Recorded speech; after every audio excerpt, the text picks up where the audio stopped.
Bismillahirrahmanirrahim. Assalamualaikum warahmatullahi wabarakatuh. Nama saya Puja Jabar saja. Saya dari 10 TKJA. Saya bersekolah di IDN Boarding School Jonggol. Kali ini saya akan membahas tentang hardware. Apa itu hardware dan apa aja komponen-komponennya. Jadi secara bahasa hardware itu adalah perangkat keras ya.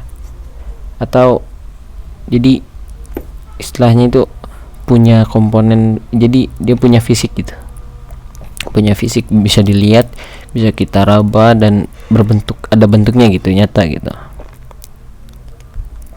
Hardware juga kan banyak perangkat-perangkatnya juga sangat beragam, ada yang buat input, ada yang buat output, ada juga yang cuma buat proses data, ada yang cuma buat tambahan atau cuma buat aksesoris dan lain-lain lagi. Jadi semua perangkat ini itu dirakit terus dimasukin ke casing, ada yang dimasukin, ada yang juga yang di luar casing. Perangkat keras itu ada memiliki 5 kategori. Yang pertama itu input, yang kedua proses, yang ketiga output, yang keempat storage, yang kelima peripheral. Yang input itu yang sifatnya masukan, yang proses sesuai namanya ya sifatnya memproses. Kalau output ya out, keluar gitu, berarti sifatnya mengeluarkan. Untuk storage itu sifatnya menyimpan kan, penyimpanan. Untuk peripheral itu cuma buat tambahan-tambahan. Jadi pertama yang akan kita bahas di sini adalah input device dulu.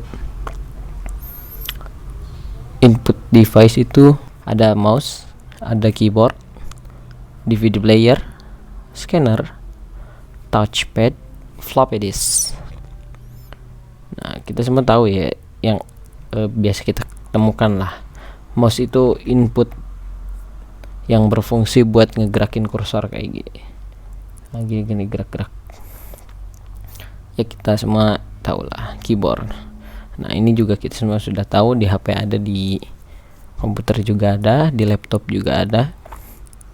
Keyboard itu berfungsi untuk mengetik ya, masukkan huruf, angka, karakter khusus, dan melakukan perintah-perintah dengan fungsi tertentu lah. Keyboard juga macam-macam jenisnya, ada keyboard biasa, ada keyboard mekanik, ada keyboard yang full, ada yang tanpa numpad juga. Yang ketiga DVD player. DVD player ini kalau di laptop sekarang kita udah jarang nemu ya, tapi masih ada kadang-kadang. Sekarang juga nggak banyak yang pakai. Ya ini alat input yang buat ngeplay DVD dan membaca informasinya gitu. Yang keempat adalah scanner. Scanner itu fungsinya buat copy data fisik.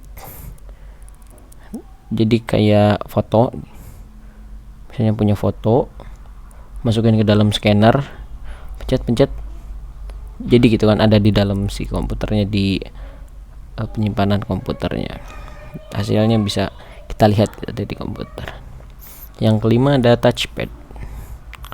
Touchpad ini biasanya kebanyakan ada di laptop pasti ada di laptop. Nah, ini tuh gak jauh beda kayak mouse, cuma bedanya dia pakai jari gitu, pakai telunjuk, digerakin pakai telunjuk. Bukan kalau mouse kan dipegang semuanya baru kita gerakin, kalau ini cukup pakai telunjuk. Ada beberapa touchpad juga yang sudah include ada numpadnya. Jadi misalnya keyboard laptop kan nggak ada numpadnya biasanya. Nah, ada touchpad yang bisa berubah jadi numpad gitu, multifungsi, kayak punyanya ZenBook. Bahkan sekarang ada yang touchpadnya jadi layar. Nah, yang keenam floppy disk drive. Nah, floppy disk drive ini alat buat baca disket ya. Kalau saya kurang tahu, belum pernah make. Ini tuh dulu banget, sekitar tahun 90-an sampai 2002-an. Oke, lanjut ke proses device. Nah, proses device ini sifatnya memproses ya, yang tadi sudah saya sebutkan. Nah, yang pertama ada Central Processing Unit atau CPU. Nah, CPU ini ada Jadi pengendaliin buat proses kinerja komputer, dengan kata lain jadi dia yang ngatur semuanya gitu, kayak itu including prosesor, RAM, motherboard dan segala yang dan lain-lainnya ya. Jadi itu dimuat dalam casing. Casing juga berbeda-beda, misalnya yang kayak gini normal kotak, ada bahkan yang segitiga, atau bahkan ada malah yang pakai kardus, atau ada beberapa orang yang gak suka pakai casing, udah tempel tembok gitu. Itu kembali ke diri sendiri ya. Nah, kedua itu ada RAM. RAM itu adalah random access memory. Jadi dia itu media simpan sementara gitu, buat jadi kayak ini sangat berguna buat multitasking biasanya. Ada buka ini, buka itu, buka ini. Makin gede kapasitas RAM-nya itu makin banyak yang bisa disimpan. Dan ini cuma sementara, jadi kita buka software 1, buka software 2, buka software 3 langsung secara langsung gitu, cepet. Nah, pas software 2 di close, di RAM ini udah nggak ada software 2 nya gitu. Jadi kayak cuma ngerapihin gitu yang udah diambil. Nah, RAM juga itu nggak cuma satu jenis ya. Yang saya tahu itu ada 2 jenis. Ada long DIMM yang biasanya di komputer-komputer, ada short DIMM. Itu biasanya kalau nggak di mini PC, ada di laptop. Yang ketiga itu power supply. Power supply itu bagian energi buat komputer. Jadi kalau misalnya komputer kita udah semuanya lengkap gitu, tapi tanpa power supply itu gak akan nyala, 100% gak akan nyala, karena listrik yang dari stop kontak steker rumah kita itu buat dimasukin ke komputernya itu, buat nyambunginnya itu pakai ini dulu, pakai power supply dulu, ntar colokin kabel-kabelnya ke motherboard, ke hard disk, ke DVD player kalau misalnya ada, ke hard disk atau ke SSD. Nah, yang keempat ini LAN card. Nah, LAN card ini kalau misalnya ada di beberapa laptop, dia juga nggak ada colokan LAN-nya, dia bisa pakai LAN converter yang USB. Kalau LAN card yang di komputer itu biasanya udah include di motherboard, atau yang bukan eksternal, maksudnya dia NIC, jadi dia dicolokinnya ke slot PCI. Nah, LAN card itu port koneksi ini ya, RJ45. Yang kelima VGA. VGA itu Video Graphic Accelerator. Jadi dia tuh buat memproses grafis. Jadi kayak yang kita lihat di sini di monitor ini, itu tuh yang kerjanya dari VGA. Nah, VGA juga punya prosesor namanya GPU atau Graphics Processing Unit. Dan ya tentu membutuhkan memori, kayak kan ada GeForce GT 1050 2GB, 4GB, 5GB, 8GB sekian. Nah, itu adalah memorinya, nggak jauh beda kayak RAM, cuma dia namanya VRAM. Jadi RAM buat si VGA nya. Keenam adalah motherboard, sesuai namanya ya. Jadi ini tuh papan sirkuit induknya lah ya. Jadi itu tuh berupa PCB dan komponen elektronik yang kita masang RAM, kita masang prosesor, kita nyolokin PCI.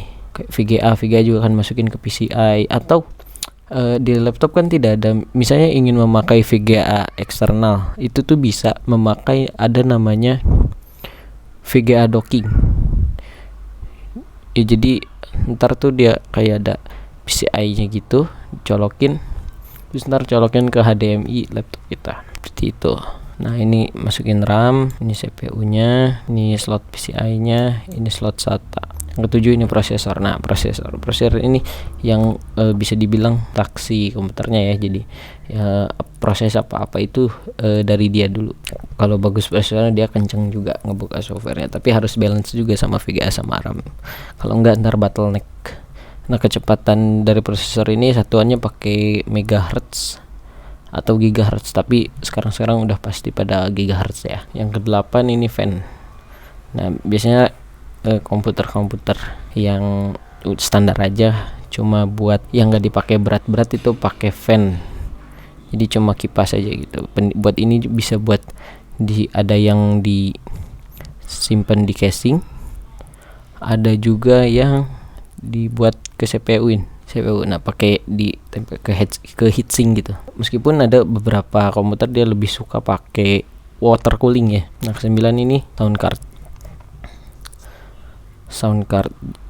card tuh jadi dia hardware yang buat ngeluarin atau ngerekam suara. Kalau di laptop kan udah ada bawaannya, udah ada speaker, udah ada mic include. Di komputer juga udah ada, tapi colokannya aja yang warna hijau, warna merah, warna biru itu. Yang ini tuh ada yang PCI. Nah, kalau misalnya laptop kalian bermasalah, bisa pakai USB sound card.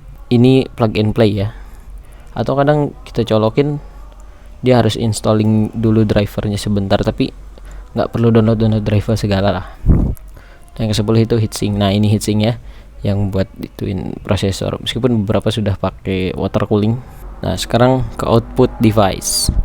Output device itu perangkat yang sifatnya ngeluarin, jadi yang apa yang ada di PC dikeluarin bisa kita rasakan gitu. Yang pertamanya monitor. Nah jadi yang kita lihat ini namanya monitor. Kalau misalnya ada monitor komputer kan bisa dipakai, ada monitor laptop. Ini tuh jadi outputnya untuk menampilkan hasil proses yang tadi diproses sama prosesor, sama VGA yang lain-lain itu, ntar dikeluarin di monitor buat visualnya. Nah yang kedua ini speaker. Nah ini output buat suara, colokin ke audio card tadi. Colokan kalau laptop kan udah ada, kalau komputer ke colokan merah biru. Hijaunya itu merah untuk mic, biru sama hijau itu buat audio. Bisa pakai speaker, bisa pakai earphone, bisa pakai headphone, bisa juga pakai headset. Oke, selanjutnya storage device. Perangkat yang sifatnya menyimpan. Storage device itu ada hard disk atau HDD. Dia berupa piringan. Dia itu jadi gimana? HDD itu rentan ya, karena dia itu piringan. Nah HDD ini juga termasuk ROM ya, atau read only memory. Dia berfungsi buat nyimpen data dan OS atau operation system. Alat bootingnya juga sama. Tapi sekarang udah rata-rata udah pakai SSD ya, solid state drive. Dia lebih aman, lebih enak lah. Jadi keguncang-guncang itu bukan masalah. Di penyimpanan itu untuk sekarang ya, yang saya tahu itu ada HDD, SSD, SSHD, dan Optane. Nah untuk Optane ini sebenarnya nggak jauh beda kayak floppy disk, tapi dia gimana ya, beda lah.